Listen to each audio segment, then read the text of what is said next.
என்னை பொறுத்த வரைக்கும் அவருக்கு முதல் மனைவியே சண்முகநாதன் தான் கலைஞருக்கு. அவருக்கு 2-3 மனைவி இருந்தாலும் கூட என்னை பொறுத்த வரைக்கும் அவர் இருக்கும்போது அவர் முழு தன்னுடைய மனைவியாகவே ஏற்றுக்கொண்டு குடும்பம் நடத்தியவர் சண்முகநாதனோடு. ஒரு நோட்டை வைத்துக் கொண்டுங்க அவர் பேசிய 10 நிமிட பேச்சை ஒரு 10 வரியில எழுதி வச்சுட்டு அப்படியே சொல்லுவார்கள். டாக்டருக்கு கலைஞருக்கு கிடைச்ச மிகப்பெரிய பொக்கிஷம் சண்முகநாதன் தான். கலைஞர் எல்லுன்னு சொன்னா என்னையா மாறி நிற்கக்கூடிய திரு சண்முகநாதன். யார் போன் பண்ணி டாக்டர் கலைஞரை சந்திக்க வேண்டும் என்று சொன்னாலும், அவர் சாதாரண மனிதராக இருந்தாலும், நான் டாக்டர் கலைஞர் அவர்களை சந்திக்க வேண்டும், இந்த குறைகளை சொல்ல வேண்டும் என்று சொன்னால் அதை அப்படியே நோட் செய்து நேரத்தோடு தலைவருடைய கவனத்திற்கு கொண்டு சென்று, இவர் இந்த மாதிரி குறை சொல்றார், நீங்கள் சந்தித்தால் நலமாக இருக்கும் என்பதையும் சேர்த்தே சொல்லி அவர்களை வர சொல்லி இன்முகத்தோடு உட்கார வைப்பாருங்க. அந்த மனிதன்கிட்ட கோபமே வந்ததில்லைங்க. எத்தனை போன் கால் வந்தாலும் இன்முகத்தோடு பேர். அவர் ஒரு சக்சஸ்ஃபுல் சிஎம்மாக இருந்தாருன்னா நான் சண்முகநாதன் தான் அதுக்கு காரணம்னு நான் தைரியமாக சொல்லுவேன். அதை கலைஞர் மனசாட்சி ஏற்றுக்கும். கலைஞரை பார்க்கும்போது நானும் EVKS உட்காந்துருக்கும் போது ஒரு தோழர் வருவார், ஐயா தண்ணி வேணும்னுவார். அவர் சாதாரண தொண்டராக தான் இருப்பார். உள்ளே போய் சமையல் கட்டில் போய் குடிச்சிட்டு வாடுவார். கலைஞரோட வீட்டு கிச்சன், கலைஞர் வீட்டுக்கு கிச்சனுக்குள்ளங்க நான் பார்த்துருக்கேங்க, நான் சாட்சி. கலைஞர் அவர்கள் இறந்த ஒரு சில நாட்கள்லயே அவர் இறந்துட்டாரு. அது இயற்கை மரணம் தானா இல்ல உடல் ரீதியாக அவருக்கு ஏதாவது பிரச்சனை இருக்கு? கலைஞர் இல்லாதது சண்முகநாதன் மிகப்பெரிய பாதிப்பு. கலைஞர் மறைந்து விட்டார் என்ற செய்தி அவர் இடிபோல் தாக்கியது. அவர் நிலைகுலைந்து போனார். அதன் காரணமாகவே அவர் விரைவில். ரியல் ஒன் உறவுகளே, நடுநிலையோடு பொறுப்புடன் செய்திகளை வழங்கி பல லட்சக்கணக்கான மக்களின் நம்பிக்கையை பெற்ற நமது சேனலின் வளர்ச்சிக்கு உங்கள் ஆதரவு தேவை. இந்த ஊடக பயணம் தொடர்ந்து வலுப்பெற திரையில் தெரியும் QR கோட் ஸ்கேன் செய்தோ அல்லது டிஸ்கிரிப்ஷனில் உள்ள வங்கி விவரங்கள் மூலம் உங்களால் முடிந்த அளவு சப்போர்ட் செய்யுங்கள். உங்கள் ஒவ்வொரு ஆதரவும் நமது குரலை இன்னும் பல லட்சம் பேரிடம் கொண்டு செல்ல உதவும்.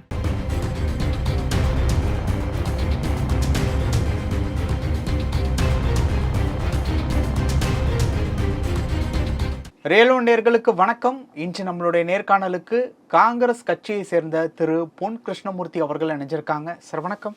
வணக்கம். எப்படி இருக்கீங்க? நல்லா இருக்கீங்க சார். கலைஞர் அவர்கள் கூட அவருடைய PA சண்முகநாதன் என்ன பாயிண்ட்ஸாக இருந்தாலும் டக்குன்னு எழுதி வச்சுக்கிட்டு 10 வருஷம் கழித்து கேட்டாலும் அது அந்த மீட்டிங்கில் அந்த இடத்துல பேசுனீங்க அப்படின்னு ஞாபகம் வச்சு சொல்லக்கூடிய அளவுக்கு ரொம்ப ஒரு எள்ளு அப்படின்னா என்னையா நிற்பேன் அப்படின்ட்டு சொல்கிற மாதிரி அந்த அளவுக்கு ஒரு திறம் வாய்ந்த ஒரு மனிதர் அப்படின்ட்டு கேள்விப்பட்டிருக்கோம்.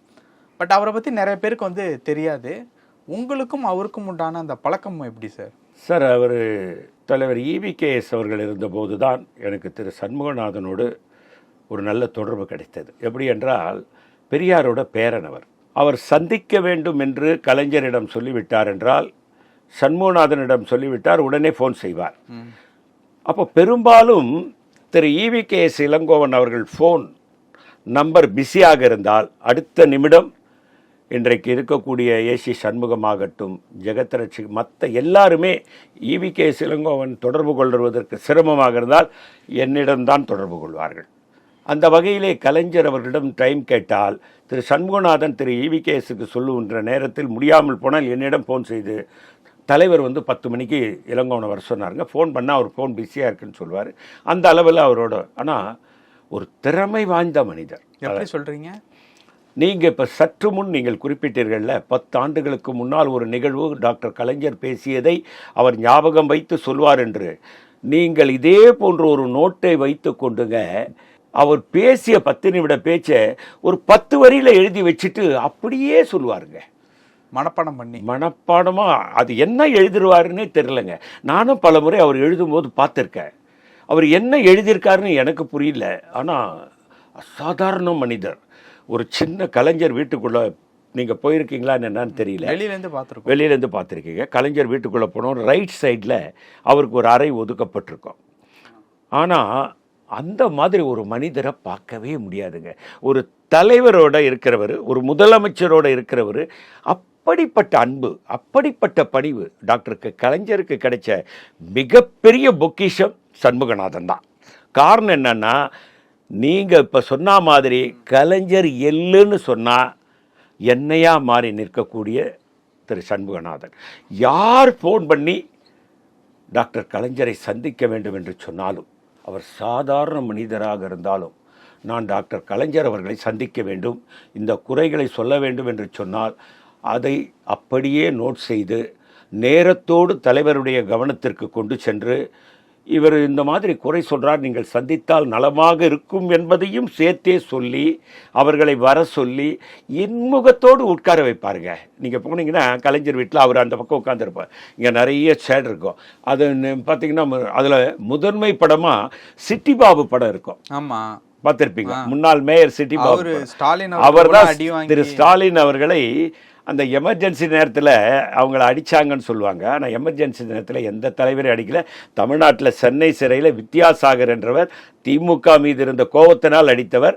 அந்த நேரத்தில் இன்றைக்கு இருக்கக்கூடிய மாண்புமிகு முதல்வர் அவர்களை அந்த வித்யாசாகர் ஆணையின்படி காவல்துறை அடிக்கும் பொழுது அவர் மேலே விழுந்து இறந்து போனார். அந்த படம் பெரிதாக அங்கே மாற்றப்பட்டிருக்கும். அங்கே போனவுடனே உட்காரணும். உட்கார்ந்த உடனே அவர் என்ன பண்ணுவார், பெரும்பாலும் திரு சண்முகநாதன் உட்காரவே மாட்டார், நின்றுக்கிட்டே இருப்பார், எழுதுவார், ஃபோன் அட்டன் பண்ணுவார், அப்புறம் நம்மக்கிட்ட சிரிச்சுக்கிட்டே பேசுவார். அந்த மனிதன்கிட்ட கோபமே வந்ததில்லைங்க. எத்தனை ஃபோன் கால் வந்தாலும் இன்முகத்தோடு கலைஞருக்கு அவர் ஒரு சக்ஸஸ்ஃபுல் சிஎம்மாக இருந்தாருன்னா நான் சண்முகநாதன் தான் அதுக்கு காரணம்னு நான் தைரியமாக சொல்லுவேன். அதை கலைஞர் மனசாட்சி ஏற்றுக்கும். ஓகே, எப்படி கலைஞர் கூட வந்து ஜாயின் பண்ணார்? அவர் வந்து ஒரு அரசாங்க ஊழியர். அவர் அப்படியா? தஞ்சாவூரை சேர்ந்தவர், அரசாங்க ஊழியர். இவர் முதல்வர் ஆனவுடன் இவருடைய அந்த ஷார்ட் அண்டு ரைட் பண்ணுறது, எழுதுறதெல்லாம் பார்க்குறாரு. இவருடைய அலுவலகத்தில் அவருக்கு பணி நியமிக்கப்பட்டவுடன் இவரை ரொம்ப பிடிச்சி போச்சு அவருக்கு. இன்னைக்கு கூட அம்மையார் சோனியா காந்தி அவர்களோட ஒரு ஜார்ஜின்னு ஒருத்தர் இருக்கார். அவர் யாருன்னு கேட்டிங்கன்னா, கேரளாவிலிருந்து வந்தோடனே அன்னை மரகதம் சந்தர். இன்னும் அதிக மக்களை சென்றடைய வேண்டுமா? இன்றைய டிஜிட்டல் உலகில் சரியான ப்ரமோஷன் தான் வெற்றியின் முதல் படி. தமிழகம் முழுவதும் பல லட்சக்கணக்கான பார்வையாளர்களை தினமும் சென்றடையும் ரியல் ஒன் யூடியூப் சேனல்களில் உங்கள் பிசினஸ் இனி எல்லோரும் அறியட்டும். குறைந்த செலவில் அதிக ரீச். உங்கள் பிராண்டுக்கு நம்பிக்கையும் வளர்ச்சியும் சேர்க்க இன்றைய எங்களை தொடர்பு கொள்ளுங்கள். 9280087164. சேகனுடைய டைப்பிஸ்டாக இருந்தவர். அன்னை இந்திரா காந்தி அவர்கள் பிரதமராக இருக்கும்போது கான்ஃபிடன்ஸ் மேட்டர்லாம் மரகதம்மா வீட்டில் வந்து தான் டைப் பண்ணுவாங்க. அதை டைப் பண்ணுறது யாருன்னா ஜார்ஜி தான். ஜார்ஜி டைப் பண்ணிவிட்டு அதுக்கப்புறம் எடுத்துகிட்டு போவாங்க, ரிலீஸ் ஆகும்.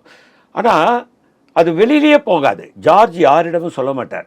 அப்போ தான் அன்னை இந்திரா காந்தி சொல்கிறாங்க, இந்த தம்பி டைப் பண்ணதை ஒன்று கூட வெளியே போகிற ஒரு ஆண்டாக நான் கவனிக்கிறேன். கான்ஃபிடன்ஸ் மேட்ரை வந்து டைப் பண்ணாக்கா வெளியே போக மாட்டேங்குது. இவனை நான் கூட்டு போயிடுறேன், என்னுடைய அலுவலகத்தில் வச்சுக்கிறேன். அங்கேருந்து போய் இன்று வரை சோனியா காந்தியினுடைய வீட்டிலே அவர் இருந்து கொண்டிருக்கிறார். நல்ல முறையிலே பணியாற்றி கொண்டிருக்கிறார். கேரளாவை சேர்ந்தவர், நல்ல அதே போன்று கான்ஃபிடென்ஸாக கலைஞர் மனசு என்ன நினைக்குதோ அது அப்படியே கண் அசைவில் பார்த்து செய்யக்கூடியவர் தான் இவர். அந்த மாதிரி அவர் பார்த்து இவரை பிடித்து விட்டது. என்னோடு இருக்கிறாயா என்று கேட்கிறார், சரி என்கிறார், கூட போகிறார். இவருடைய உழைப்பு, இவருடைய அர்ப்பணிப்பு, மற்ற எல்லாரையும் மதிக்கிற பாங்கு, அன்பு காட்டுகின்ற ஒரு நெறிமுறை. திராவிட முன்னேற்ற கழக தோழர்கள் வருவார்கள். நானே உட்கார்ந்துருக்கேன் கலைஞரை பார்க்கும்போது, நானும் இவிகேஸ் உட்கார்ந்துருக்கும்போது ஒரு தோழர் வருவார், ஐயா தண்ணி வேணும்னுவார். அவர் சாதாரண தொண்டராக தான் இருப்பார். உள்ளே போய் சமையல் கட்டில் போய் குடிச்சிட்டு வாங்குவார். கலைஞரோட வீட்டு கிச்சன், கலைஞர் வீட்டு கிச்சனுக்குள்ளங்க நான் பார்த்துருக்கேங்க, நான் சாட்சி. இது மறுக்க முடியாது. எப்படி காமராஜர் வீட்டுக்குள்ளே ஒரு தொண்டை நேராக உள்ளே போக முடியுமோ, திரு சண்முகநாதன் சொல்லுவார், உள்ளே இருக்கு தண்ணி போய் குடிச்சிட்டு வரணும். அவர் நேராக போய் சமையல் கட்டிலேருந்து குடிச்சிட்டு வருவார். ஒரு தொண்டன் தான். அவர் கலைஞரை பார்க்குறதுக்கு இவர் அனுமதி கொடுப்பார். ஐயா உங்களை பார்க்க வந்திருக்காரு, ஒரு வணக்கம் சொல்லிட்டு போகணுமா, வர சொல்லுன்னுவார். வணக்கம், நல்லா இருக்கியா அப்படின்வார் கலைஞர். நல்லா இருக்க, ஏதாவது சொல்லணுமா, ஒன்றும் இல்லையா உங்களை பார்க்கணுன்னு வந்தேன். சரி நல்லா இருக்கல, குடும்பத்தை பார்த்துக்கோ, போயிட்டு வாண்டுவார். இதுதான் கலைஞருடைய. அதுக்கு காரணம் சண்முகநாதன் தான். மிக உயர்ந்த மனிதர், மிகுந்த பண்பாளர். எனக்கு பிடித்த ஒரு உதவியாளர்னா திரு ஜார்ஜ், திரு சண்முகநாதன். இது போன்ற உதவியாளர்கள் கிடைப்பது மிகப்பெரிய அபூர்வம். அந்த வகையிலே டாக்டர் கலைஞருக்கு கிடைத்த மிகப்பெரிய பொக்கிஷம் சண்முகநாதன். இது அவரோட ஜேர்னியாக இருந்தாலும் கலைஞர் அவர்கள் இறந்த ஒரு சில நாட்கள்லேயே அவர் வந்து இறந்துட்டார். அது இயற்கை மரணம் தானா, இல்லை உடல் ரீதியாக அவருக்கு ஏதாவது பிரச்சனை இருந்தது? அதாவதுங்க, கலைஞருடைய மரணத்தை என்னை பொறுத்த வரைக்கும் அவர்கள் குடும்பம் அதை ஏற்றுக்கொள்ளவில்லை, அவருக்கு கடற்கரையில் இடம் கொடுக்கவில்லை என்று இன்றைய முதல்வர் மாண்புமிகு ஸ்டாலின் கண்கலங்கி நின்றதையெல்லாம் நான் பார்த்தோம். ஆனால் அவங்க குடும்பம் பாதிச்சதை விட கலைஞர் இல்லாதது சண்முகநாதனை மிகப்பெரிய பாதிப்பு. உடல் ரீதியாக அவர் நலிவுற்றது. கலைஞர் இழப்பை அவருடைய மனதை ஏற்றுக்கொள்ளவில்லை. காரணங்க, நிழலே அவர்தான். நீங்கள் கலைஞரை பார்க்க வேண்டும் என்று சொன்னால் சண்முகநாதன்கிட்ட பேசினா போதுங்க, கலைஞரை பார்த்துடலாம். ரியல் ஒன் உறவுகளே, நடுநிலையோடு பொறுப்புடன் செய்திகளை வழங்கி பல லட்சக்கணக்கான மக்களின் நம்பிக்கையை பெற்ற நமது சேனலின் வளர்ச்சிக்கு உங்கள் ஆதரவு தேவை. இந்த ஊடக பயணம் தொடர்ந்து வலுப்பெற திரையில் தெரியும் QR கோட் ஸ்கேன் செய்தோ அல்லது டிஸ்கிரிப்ஷனில் உள்ள வங்கி விவரங்கள் மூலம் உங்களால் முடிந்த அளவு சப்போர்ட் செய்யுங்கள். உங்கள் ஒவ்வொரு ஆதரவும் நமது குரலை இன்னும் பல லட்சம் பேரிடம் கொண்டு செல்ல உதவும். இப்படி ஒரு நம்பிக்கையோடு திராவிடமும், ஏன் காங்கிரஸ் தொண்டர்கள் நாங்கள் கூட கலைஞரை பார்க்கணும் சண்முகநாதன். ஆனால் சண்முகநாதன் ஃபோனை எடுத்தா, வாங்க நான் இருங்க ஐயா கிட்ட சொல்கிறேன், நீங்கள் வந்து பாருங்கள். இப்படி அன்பாக பண்பாக பேசக்கூடிய ஒரு பாங்கு அவருக்கு. கலைஞர் மறைந்து விட்டார் என்ற செய்தி அவர் இடிபோல் தாக்கியது. அவர் நிலைகுலைந்து போனார். அதன் காரணமாகவே அவர் விரைவில், இப்போது நீங்கள் குடும்பத்தில் பார்த்துருக்கோம், நீங்கள் ஒரு மனைவி இருந்து விட்டாங்க, கணவன் நீண்ட நாள் வாழ முடியல. நான் பார்த்துருக்கேன் பல பேரை. எங்கள் பகுதியில் ஆதிகேஸ்வரன் ஒரு கவுன்சிலர் இருந்தார், திடகாத்தமானவர். மனைவி இருந்தாங்கங்க, நல்ல திடமாக இருக்கார். 3வது மாதம் இறந்து போயிட்டார். அந்த இழப்பை இவரால் தாங்க முடியவில்லை சண்முகநாதனால். நான் இது சொல்வதை யாரும் நேயர்கள் தவறாக, என்னை பொறுத்த வரைக்கும் அவருக்கு முதல் மனைவியே சண்முகநாதன் தான் கலைஞருக்கு. அவருக்கு 2-3 மனைவி இருந்தாலும் கூட என்னை பொறுத்த வரைக்கும் அவர் இருக்கும்போது அவர் முழு தன்னுடைய மனைவியாகவே ஏற்றுக்கொண்டு குடும்பம் நடத்தியவர் சண்முகநாதனோடு. அதனால் அவர் இருந்தபோது இவரால் தாங்கிக் கொள்ள முடியவில்லை. இவர் தன்னுடைய இறுதி நாட்களுக்கு போய்விட்டார். உடல் சோர்ந்து படுத்து விட்டார். அந்த படுக்கையிலே இருந்தவாறே இறந்து விட்டார்.